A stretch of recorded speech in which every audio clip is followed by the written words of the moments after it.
Assalamualaikum warahmatullahi wabarakatuh. Perkenalkan kami dari kelompok 2. Kami akan menjelaskan mengenai tugas kami yaitu naskah akademik Kota Layak Anak Kota Bengkulu. Di sini saya akan menjelaskan mengenai bab 2 kajian teoritis dan praktik empiris. Yang pertama, kajian teoritis.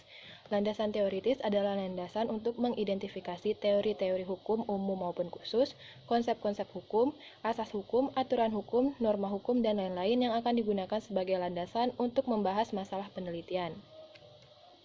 Dalam penelitian ini diuraikan secara ringkas landasan teoritis yang digunakan untuk membahas masalah penelitian dan dapat mengidentifikasi asas hukum, teori-teori hukum, serta konsep hukum yang akan digunakan untuk membahas masalah penyusunan Raperda Kota Layak Anak Kota Bengkulu. Yang pertama, kota. Pengertian kota sebagaimana diterapkan di Indonesia mencakup pengertian town dan city dalam bahasa Inggris. Selain itu, terdapat pula kapitonim kota yang merupakan satuan administrasi negara di bawah provinsi. Kota dibedakan secara kontras dari desa maupun kampung berdasarkan ukurannya, kepadatan penduduk, kepentingan atau status hukum. Desa atau kampung didominasi oleh lahan terbuka, bukan permukiman. Menurut Joko Sujarto, mengartikan kota sebagai pemukiman yang memiliki karakteristik sebagai berikut. Yang pertama, demografis, pemusatan penduduk tinggi dengan kepadatan yang lebih tinggi dibanding dengan daerah sekitarnya. Yang kedua, sosiologis, adanya sifat heterogen yang melingkup kehidupan sosial masyarakat. Yang ketiga, ekonomi, adanya proporsi lapangan pekerjaan yang dominan di sektor non-pertanian seperti industri, perdagangan, pelayanan, dan transportasi. Yang keempat, fisik, didominasi wilayah terbangun dan struktur binaan. Yang kelima, administrasi, memiliki wilayah wewenang yang dibatasi dan diterapkan oleh peraturan yang berlaku. Jadi dapat disimpulkan kota merupakan sebuah wilayah yang menjadi pusat aktivitas wilayah, memiliki banyak penduduk dengan kepadatan tinggi, memiliki sifat penduduk heterogen, dan memiliki wilayah wewenang yang terbatas oleh suatu peraturan dan atau konvensi. Selanjutnya mengenai konsep perlindungan hukum terhadap anak akan dijelaskan oleh teman saya. Terima kasih. Baik, saya ingin melanjutkan. 2. Konsep perlindungan hukum terhadap anak. Anak adalah seseorang yang belum berusia 18 tahun, termasuk anak yang masih dalam kandungan. Perlindungan anak adalah segala kegiatan yang untuk menjamin dan melindungi anak dari dan hak-haknya agar dapat hidup, tumbuh, berkembang, dan berpartisipasi secara maksimal sesuai dengan harkat dan martabat kemanusiaan, serta mendapat perlindungan dari kekerasan dan diskriminasi. Setiap negara pastinya memiliki hukum yang mengatur hubungan antara negara dan warga negaranya. Hubungan tersebut akan melahirkan hak-hak dan kewajiban. Perlindungan hukum akan menjadi hak warga negara, dan di sisi lain perlindungan hukum menjadi suatu kewajiban bagi negara. Sacipto Raharjo mengatakan bahwa perlindungan hukum adalah memberikan pengayoman kepada hak asasi manusia yang dirugikan orang lain, dan perlindungan hukum diberikan kepada masyarakat agar dapat menikmati semua hak-hak yang diberikan oleh hukum. Kemudian konsep perlindungan hukum ini relevan untuk membahas perlindungan terhadap hak asasi manusia, serta pemenuhan hak-hak anak menyangkut klaster hak sipil dan kebebasan, klaster lingkungan keluarga dan pengasuhan alternatif, klaster kesehatan dasar dan kesejahteraan, serta klaster pemanfaatan waktu luang dan kegiatan seni budaya dan langkah-langkah perlindungan khusus lainnya. Pemerintah mengeluarkan dan mengesahkan Undang-Undang tentang Perlindungan Anak, yaitu tepatnya pada Undang-Undang Nomor 23 Tahun 2002 dengan tujuan untuk perlindungan terhadap anak yang memiliki dasar hukum yang kuat, serta mengingat kita hidup di negara hukum itu sendiri. Kemudian hak dan kewajiban anak. Hak dan kewajiban anak yang dimiliki ini secara jelas diatur pada Undang-Undang Nomor 23 Tahun 2002. Pasal-pasal yang berkaitan yang memiliki hak anak dan kewajiban yaitu pada pasal 4 seperti mengenai hak untuk melangsungkan kehidupan dan berpartisipasi secara wajar dan mendapat perlindungan dari kekerasan dan diskriminasi. Kemudian ada lagi di pasal 8, pasal 9, pasal 10, pasal 11 hingga pasal 14. Nah, pasal 14 sendiri mengatur pada hak untuk mendapatkan pengasuhan dari orang tuanya itu sendiri. Kemudian teori hukum. Teori hukum yang pertama adalah teori keadilan. Teori keadilan ini relevan dalam Raperda Kota Layak Anak, yaitu Kota Bengkulu. Dalam rangka melindungi, menghormati harkat dan martabat serta pemenuhan hak-hak anak dalam perundang-undangan yang berlaku. Kemudian 2, teori keadilan restoratif. Prinsip ini sebagaimana telah diartikan ini dapat dilaksanakan. Kemudian yang ketiga adalah teori harmonisasi hukum, yaitu pengharmonisasian dan upaya untuk menyelaraskan, menyesuaikan, memantapkan, dan membulatkan konsepsi suatu rancangan peraturan perundang-undangan dengan peraturan perundang-undangan lainnya lagi, yaitu seperti pada hak asasi anak tersebut. B. Kajian terhadap asas atau prinsip dan dampak terhadap perlindungan anak dalam rangka mewujudkan kota layak anak. Adapun pengertian perlindungan anak dalam Undang-Undang Nomor 23 Tahun 2002 tentang perlindungan anak diartikan sebagai segala kegiatan untuk menjamin dan melindungi anak-anak dan hak-haknya agar dapat hidup, tumbuh, berkembang, dan berpartisipasi secara optimal sesuai dengan harkat dan martabat kemanusiaan, serta mendapatkan perlindungan dari kekerasan dan diskriminasi.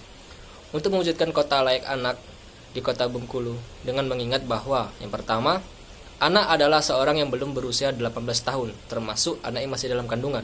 Yang kedua, perlindungan anak adalah segala kegiatan untuk menjamin dan melindungi anak dan haknya agar dapat hidup, tumbuh, berkembang, dan berpartisipasi secara optimal sesuai dengan harkat dan martabat kemanusiaan, serta dapat perlindungan dari kekerasan dan diskriminasi di kota yang ia tempati. Yang ketiga, penyelenggaraan perlindungan anak berdasarkan Pancasila dan berlandasan Undang-Undang Dasar Negara Republik Indonesia tahun 1945 serta prinsip-prinsip dasar Konvensi Hak Anak. Prinsip-prinsip dasar dalam penyusunan norma perlindungan dan pemenuhan hak anak terdapat pada pasal 2 Konvensi Hak Anak. Kemudian oleh pemerintah Indonesia diadopsi menjadi Undang-Undang Perlindungan Anak Nomor 23 Tahun 2002, yaitu yang pertama, non-diskriminasi. Setiap manusia tanpa terkecuali anak mempunyai perbedaan satu dengan yang lainnya. Namun bukan berarti diperbolehkan melakukan pembedaan perlakuan berdasarkan suku, agama, golongan, pendapat, latar belakang orang tua maupun hal-hal lainnya. Yang kedua, kepentingan terbaik bagi anak.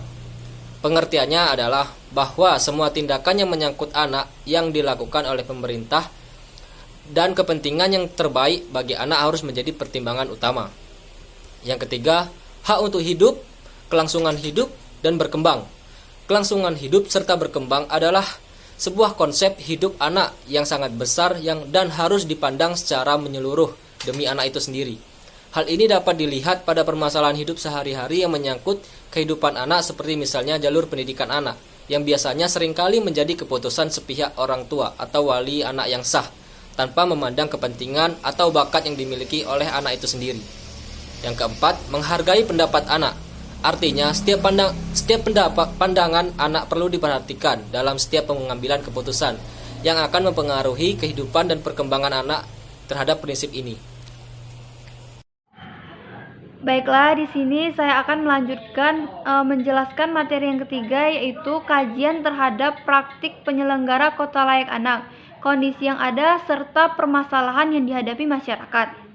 Menurut Undang-Undang Nomor 35 Tahun 2014 yang merupakan turunan dari Konvensi Hak Anak, kajian praktis yang harus diperhatikan dalam penyusunan Raperda Kota Layak Anak adalah yang pertama, aspek perlindungan, yang kedua, aspek penghormatan, dan yang terakhir, aspek pemenuhan hak anak.